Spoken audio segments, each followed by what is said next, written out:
प्रश्न संख्या 143, महात्मा गांधी ने सत्याग्रह सभा की स्थापना कब की थी?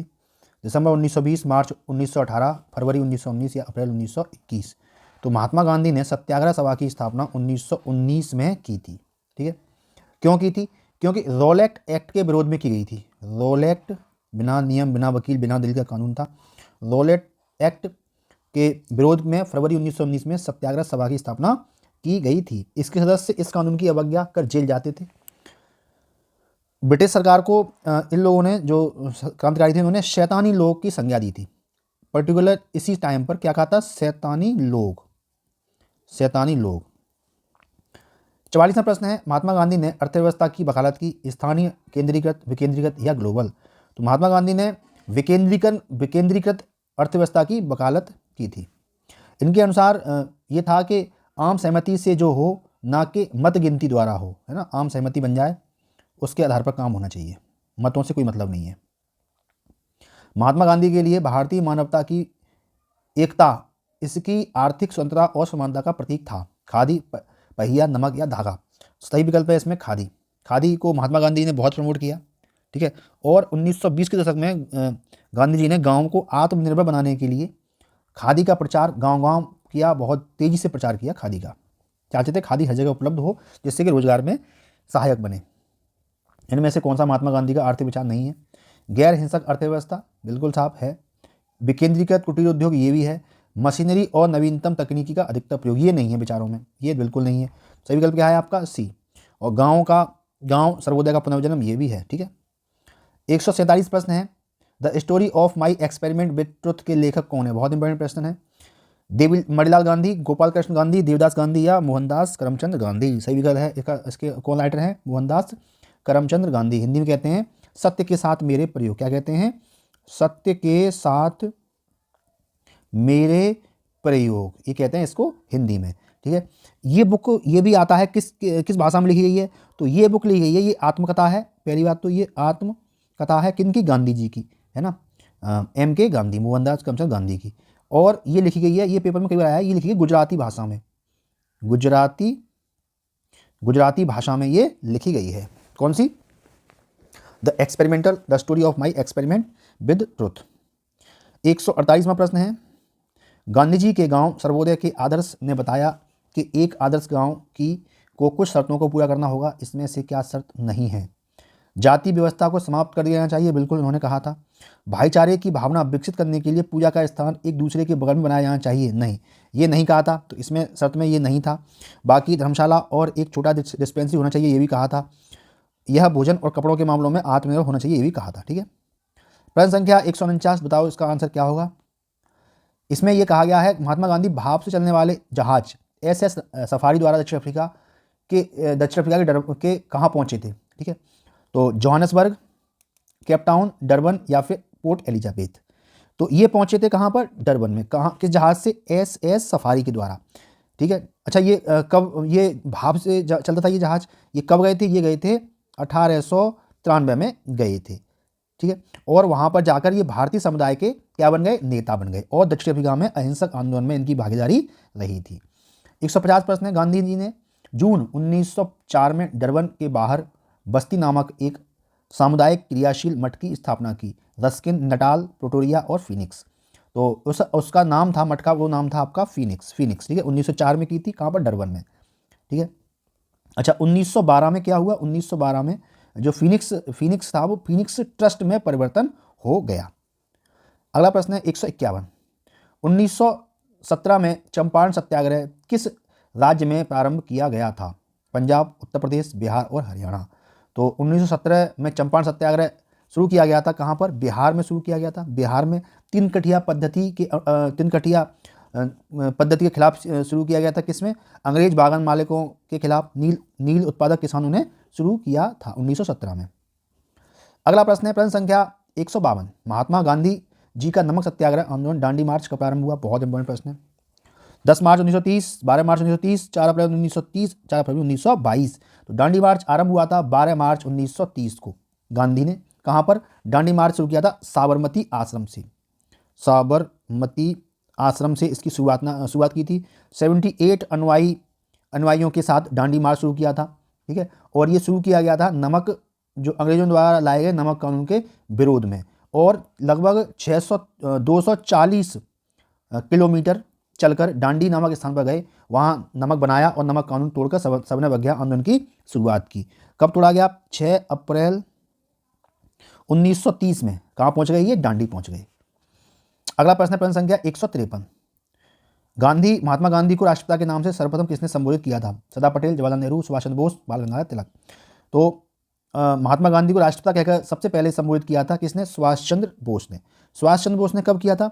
ये बात है 1944 की, जब सुभाष चंद्र बोस ने रंगून रेडियो के माध्यम से महात्मा गांधी को राष्ट्रपिता कहते हुए उनके नाम जारी एक संबोधन किया था, जिसमें ये कहा था कि निर्णायक जीत के लिए उनकी शुभकामनाएं चाहिए, यानी उनकी शुभकामनाएं मांगी थी निर्णायक जीत के लिए हमारे सुभाष चंद्र बोस जी ने।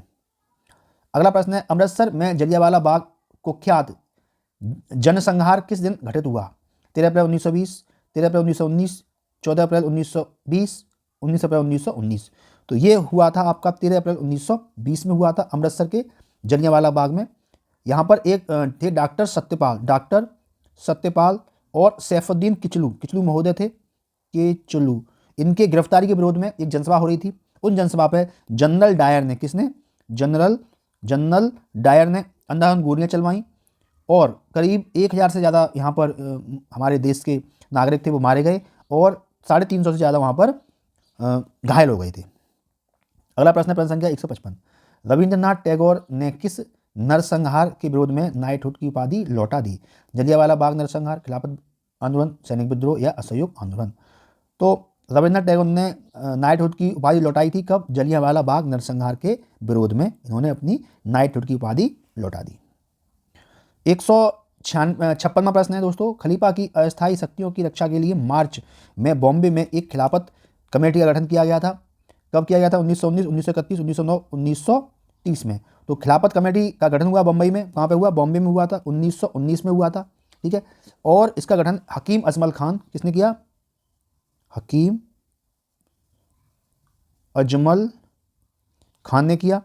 और कौन थे? मौलाना आज़ाद थे और अली ब्रदर्स थे। कौन थे? अली बंधु थे। कौन थे?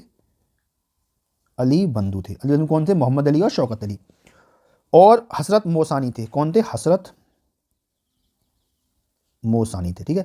और गांधी जी ने सलाह दी कि खिलाफत समिति ने सहयोग की नीति अपनाई। गांधी जी की सलाह पर खिलाफत समिति ने सहयोग की नीति अपनाई। पेट 1922 का क्वेश्चन है दोस्तों, बहुत बढ़िया प्रश्न है। देखिए इस चीज़ के अकॉर्डिंग इधर उधर प्रश्न रहेगा, ज़्यादा बाहर नहीं जाएगा। मैं फिर बता रहा हूँ आपको, आप पढ़िए, आपको 101% फायदा होने वाला है यहाँ से। खिलाफत मुद्दे को उठाने के महात्मा गांधी के निर्णय के पीछे मुख्य कारण क्या था? पहला, दूसरा, तीसरा या चौथा? पढ़िए इसमें और बताइए इसका उत्तर क्या होगा। तो इसका जो सही विकल्प है वो है हिंदुओं और मुसलमानों के बीच अधिक एकता लाने के लिए। क्या गया था? खिलाफत मुद्दे को उठाने के पीछे गांधी जी की यही मंशा थी, ठीक है। गांधी जी ने देखा कि इसमें हिंदू और मुस्लिम के बीच एकता स्थापित हो सकती है, जो कि स्वतंत्रता संग्राम में हमें इसमें काफ़ी मदद मिलने वाली है, लेकिन ऐसा हुआ कुछ नहीं। अगला प्रश्न है प्रश्न संख्या 158। असहयोग आंदोलन क्यों बंद कर दिया गया? चौरी चौरा घटना के कारण, काकोरी घटना के कारण, लोगों की मौत के कारण, जलियांवाला बाग हत्याकांड के कारण। तो असहयोग आंदोलन बंद कर दिया गया था चौरी चौरा घटना के कारण, ठीक है। कब बंद कर दिया था? 4 फरवरी 1922 में। चौरी चौरा में एक जुलूस निकाला गया और जुलूस पर पुलिस ने गोलियां चलाई। उसके बाद जुलूस बहुत क्रोधित हो गए और करीब 23 कर्मचारी थे पुलिस चौकी में, उस पुलिस चौकी में आग लगा दी। उनकी 23 पुलिसकर्मी मारे गए उसमें, ठीक है। और महात्मा गांधी उस समय थे बारदोली में। कांग्रेस कार्यकारिणी में एक फैसला किया गया कब? 12 फरवरी 1922 को फैसला किया गया, जिसके कारण असहयोग आंदोलन समाप्त हो गया। 159 निम्नलिखित में से कौन सा अधिनियम मॉन्टेग्यू चेम्सफोर्ड रिपोर्ट पर आधारित था? भारत सरकार अधिनियम 1992, 1909, 1919, 1935। तो मॉन्टेग्यू चेम्सफोर्ड रिपोर्ट पर आधारित था भारत सरकार अधिनियम 1919 मॉन्टेग्यू चेम्सफोर्ड पर आधारित था। अच्छा, इस नियम में कुछ विशेषताएं थी, ठीक है। पहली विशेषता ये थी कि सांप्रदायिक आधार पर निर्वाचन प्रणाली का विस्तार किया गया, है ना। और सिखों, ईसाई और आंग्ल भारतीयों पर इसे लागू कर दिया गया। और इस नियम के तहत प्रांतों में क्या हुआ, द्वैत शासन प्रणाली, द्वैत शासन प्रणाली लागू की गई। इस अधिनियम का जो मुख्य उद्देश्य था वो था भारतीय शासन में भारतीयों की भागीदारी को बढ़ाना। किसका, मॉन्टेग्यू चेम्सफोर्ड का। ठीक है, अगला प्रश्न है 160 प्रश्न। असहयोग आंदोलन किस सन में प्रारंभ हुआ, 1919, 1920, 1921, 1922। तो असहयोग आंदोलन प्रारंभ हुआ था 1920 में। किसके द्वारा शुरुआत की गई, गांधी के द्वारा, गांधी जी के द्वारा। ठीक है, गांधी जी के द्वारा शुरुआत की गई। चलिए नेक्स्ट प्रश्न है 161। असहयोग आंदोलन कब वापस ले लिया गया, फरवरी 1922। अभी बताया था 6 फरवरी 1922 को असहयोग आंदोलन वापस लिया गया। क्यों वापस ले लिया गया था, चौरी चौरा की घटना के कारण। चौरी चौरा में 23 पुलिस वालों को मार दिया गया, पुलिस चौकी में आग लगा दी गई। और उस समय जब गांधी जी ने घोषणा की थी, उस समय गांधी जी कहाँ थे, ये प्रश्न भी आया है, कहाँ थे, बारदोली में। कहाँ थे, बारदोली में। कांग्रेस की बैठक में इसको समाप्त करने का निर्णय लिया गया, इस आंदोलन को। दोस्तों अगला प्रश्न है 162। चौरी चौरा भारत के किस राज्य में है, महाराष्ट्र, मध्य प्रदेश, गुजरात और बिहार। तो चौरी चौरा है स्थित राज्य कहाँ पर है, उत्तर प्रदेश में। उत्तर प्रदेश में चौरी चौरा है, कहाँ पर, गोरखपुर के पास। गोरखपुर को कौन नहीं जानता है, हमारे माननीय मुख्यमंत्री योगी आदित्यनाथ जी का संसदीय क्षेत्र रहा है गोरखपुर। ठीक है, गोरखपुर। अगला प्रश्न है, देखिए चौरी चौरा से कितने प्रश्न हैं आपके, है ना। चौरी चौरा घटना कब हुई थी, 13 फरवरी और 13 मार्च 1922। इतना तो पता नहीं 1922 को हुई थी, तो मार्च हुई थी, फरवरी हुई थी या फिर मई में। तो ये हुई थी 5 मार्च को। 5 मार्च 1922 को चौरी चौरा घटना हुई थी। कहाँ पर, चौरी चौरा, गोरखपुर में। 164वां प्रश्न है दोस्तों, चौरी चौरा घटना जिसके कारण महात्मा गांधी जी को अपना असहयोग आंदोलन वापस करना पड़ा था, किस जिले में घटी। बता चुके हैं, फैजपुर, इलाहाबाद, गोरखपुर, रायबरेली। तो ये जिले का नाम है आपका गोरखपुर। 165वां प्रश्न है दोस्तों, प्रश्न संख्या 130, 165 प्रश्न है, प्रश्न संख्या 165 है। ओके, 1930 में महात्मा गांधी द्वारा सविनय अवज्ञा आंदोलन शुरू करने का कारण था। पहला है, इनमें से कोई नहीं। दूसरा है, ब्रिटिश शासन की बुराइयों को दूर करने के लिए 11 सूत्री कार्यक्रम वाले एक पत्र के माध्यम से वायसराय को बताना। तीसरा है, नमक कानून तोड़ने के लिए दांडी मार्च। चौथा है, लोगों से पूर्ण स्वराज प्रतिज्ञा कर लेने के लिए कहने हेतु। तो इसका बिल्कुल सही विकल्प है, सविनय अवज्ञा आंदोलन शुरू करने का कारण क्या था, नमक कानून तोड़ने के लिए दांडी मार्च। ठीक है, कब, 1930 में। अपने 78 अनुयायियों को साबरमती आश्रम से लेके 240 मील की यात्रा करी और 6 अप्रैल 1930 में समुद्र में एक मुट्ठी नमक भरकर उसको तोड़ दिया, सविनय अवज्ञा को तोड़ दिया। बस सविनय अवज्ञा आंदोलन की शुरुआत की, नमक कानून को तोड़ दिया। 166। दांडी नामक यात्रा के दौरान निम्नलिखित में से किस सामाजिक कार्यकर्ता ने गांधी जी को आंदोलनों को केवल पुरुषों तक सीमित न रखने के लिए राजी किया था। पंडित रमाबाई, कमला देवी चट्टोपाध्याय, मैडम कामा, इनमें से कोई नहीं। तो सही विकल्प हो जाएगा इसमें आपका कमला देवी चट्टोपाध्याय। कमला देवी चट्टोपाध्याय एक सामाजिक कार्यकर्ता थी, उन्होंने गांधी जी को आंदोलनों को केवल पुरुषों तक सीमित न रखने के लिए राजी किया, क्योंकि उस समय जब ये 78 अनुयायियों को लेके जब ये गए थे, उसमें उसी समय ये मीटिंग हुई थी, है ना, 12 मार्च 1930 को अहमदाबाद के साबरमती आश्रम से। चलिए अगला प्रश्न देख लेते हैं। प्रश्न संख्या है आपके सामने दोस्तों, बताओ इसका उत्तर क्या होगा। 167। अंग्रेजों के साथ किस समझौते के बाद गांधी जी द्वारा सविनय अवज्ञा आंदोलन को 1931 में बंद कर दिया गया था। Gandhi Irwin pact, Gandhi Wavell pact, Gandhi Linlithgow pact, Gandhi Mountbatten pact.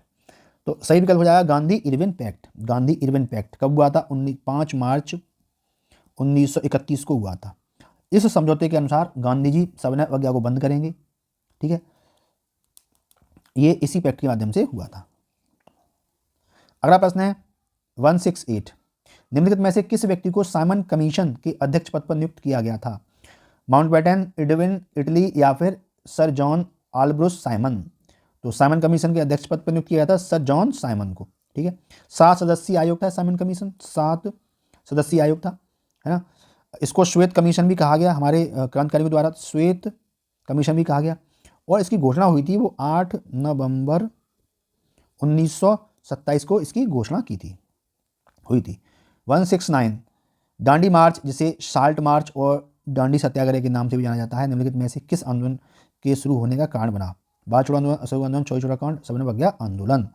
तो सही विकल्प हो जाएगा इसमें सविनय अवज्ञा आंदोलन, सविनय अवज्ञा आंदोलन। ठीक है, सविनय अवज्ञा आंदोलन गांधी जी ने शुरू कब किया था? 12 मार्च 1930 को साबरमती शुरू किया, साबरमती पहुंच कर शुरू किया था, नमक बनाकर शुरू किया था। ठीक है, 170 प्रश्न है दोस्तों, प्रश्न संख्या 70 है। बताओ जल्दी जल्दी इसका तो क्या होगा? साइमन कमीशन किस वर्ष भारत में प्रथम बार आया? 25, 26, 19 या 28? तो साइमन कमीशन प्रथम बार आया था 1928 में। इसका गठन पर में पूछता है, इसका गठन हुआ था 1927 में, आया था 1928 में। सदस्य थे 7। ठीक है, 7 सदस्य थे। श्वेत कमीशन भी बोला गया और हमारे देश में इसको साइमन गोबैक के नारे के साथ इसका जुलूस निकाला गया। 171वां प्रश्न है, साइमन कमीशन का विरोध करते हुए पुलिस हमले के कारण किस राष्ट्रवादी नेता की मृत्यु हो गई? राजगुरु विठल भाई पटेल, लाजपत राय, CR दास। तो मृत्यु हो गई थी हमारे लाला लाजपत राय की। किनकी? लाला लाजपत राय जी की मृत्यु हो गई थी 1928 में। अंग्रेजों की लाठी चार्ज के दौरान एक लाठी इनके सिर पर लग गई थी, तो इनकी मृत्यु हो गई थी। 172, सविनय अवज्ञा आंदोलन का मुख्य उद्देश्य क्या था? अगस्त कथन के विरुद्ध, गोलमेज सम्मेलन के विरुद्ध, ब्रिस्टल चर्चिल का प्रतिक्रियावादी उपागम, नमक कर के विरुद्ध। सही विकल्प है इसमें सविनय अवज्ञा आंदोलन का मुख्य उद्देश्य था आपका नमक कर के विरुद्ध, नमक कर के विरुद्ध। ठीक है, सविनय अवज्ञा आंदोलन हुआ कब था? 1930 से 31 के बीच में। ठीक है, इसमें इसको रद्द करने के लिए वायसराय के पास 11 सूत्री मांग भी रखी थी। ठीक है, और डांडी से शुरू किया गया था, पता ही होगा। चलिए दोस्तों, अभी कितने प्रश्न बचे हैं? अभी तो प्रश्न काफ़ी हैं, 4-5 प्रश्न और हैं, ख़त्म कर लेते हैं या कल करेंगे, अभी लास्ट प्रश्न कर लेते हैं। ठीक है, काफ़ी ज़्यादा प्रश्न कर दिए है ना। 73 प्रश्न है, सविनय अवज्ञा आंदोलन की शुरुआत के पहले वायसराय को गांधी जी का 11 सूत्री चेतावनी दिया गया था। इन चेतावनियों के संदर्भ में क्या सही है? रुपया डॉलर विनिमय को दर कम करना, है ना, भू राजस्व में 50% कमी करना, राजनीतिक कैदियों को रिहा करना। तो सबसे सही विकल्प आपका है वो है विकल्प बी। 2 और 3 सही है, आपका 1 बिल्कुल गलत है। ठीक है दोस्तों, आज इतना ही रखते हैं, काफ़ी ज़्यादा प्रश्न कर लिए, बहुत स्पीड से मैंने प्रश्न कराए थे। ठीक है, आपका बहुत कम टाइम खर्च किया है ना। आगे भी ऐसी आपको क्लास मिलती रहेगी। प्लीज़ लाइक से सब्सक्राइब जरूर करें। कोई सुझाव दें। धन्यवाद। जय हिंद, जय भारत। नमस्कार दोस्तों, स्वागत है आपका आपके अपने यूट्यूब चैनल HR क्लासरूम में। दोस्तों, जनरल अवेयरनेस GK GS के प्रश्न हम डिस्कस कर रहे हैं प्रीवियस ईयर, जो कि आपके UPSSC आयोग ने विभिन्न परीक्षाओं में पूछे हुए हैं। ठीक है, हम डिस्कस कर रहे हैं मॉडर्न इंडिया यानी आधुनिक भारत, और इसमें हम बहुत अच्छे प्रश्न कर रहे हैं, है ना। प्रश्न भी करते हैं और उसके साथ वैल्यू एडिशन भी करते हैं, जिससे कि हमारा प्रश्न उस टॉपिक से संबंधित अगर एग्जाम में आ रहा है तो हम उसे छोड़ें ना। चलिए इसी क्रम में आगे बढ़ते हैं। प्रश्न संख्या 142 है, सिर्फ प्रीवियस ईयर क्वेश्चन में यहाँ डिस्कस कराता हूँ। ठीक है, और आपसे उम्मीद रखता हूँ कि आप घर पर पढ़ के आएंगे, है ना। पढ़ के आके यहाँ डिस्कस करिए और बताइए आपके कितने प्रश्न सही हुए। 142, 1917 का रिक्त स्थान सत्याग्रह महात्मा गांधी का पहला सत्याग्रह था और भारतीय स्वतंत्रता आंदोलन में एक बड़ा विद्रोह था। खेड़ा, भारत छोड़ो, नागरिक अवज्ञा या चंपारण। तो सही विकल्प है आपका 1917 में किया था गांधी जी ने कौन सा? पहला सत्याग्रह किया था। पहला सत्याग्रह किया था कौन सा? चंपारण। देखिए कितने प्रश्न हैं। देखिए पहला प्रश्न 1917 में हुआ, किसने किया? गांधी ने किया। क्या था? पहला सत्याग्रह था। ठीक है, और नाम क्या था? चंपारण। कहाँ पे किया? चंपारण में किया। ठीक है, अच्छा, इसी आंदोलन के दौरान अपने थे रविन्द्रनाथ टैगोर। कौन थे? रविन्द्रनाथ टैगोर साहब थे। टैगोर ने इसी आंदोलन के बाद महात्मा गांधी को महात्मा कहकर पुकारा, महात्मा की उपाधि दी। ठीक है, और तिनकटिया पद्धति के खिलाफ ये आंदोलन हुआ था, नील मालिकों के खिलाफ।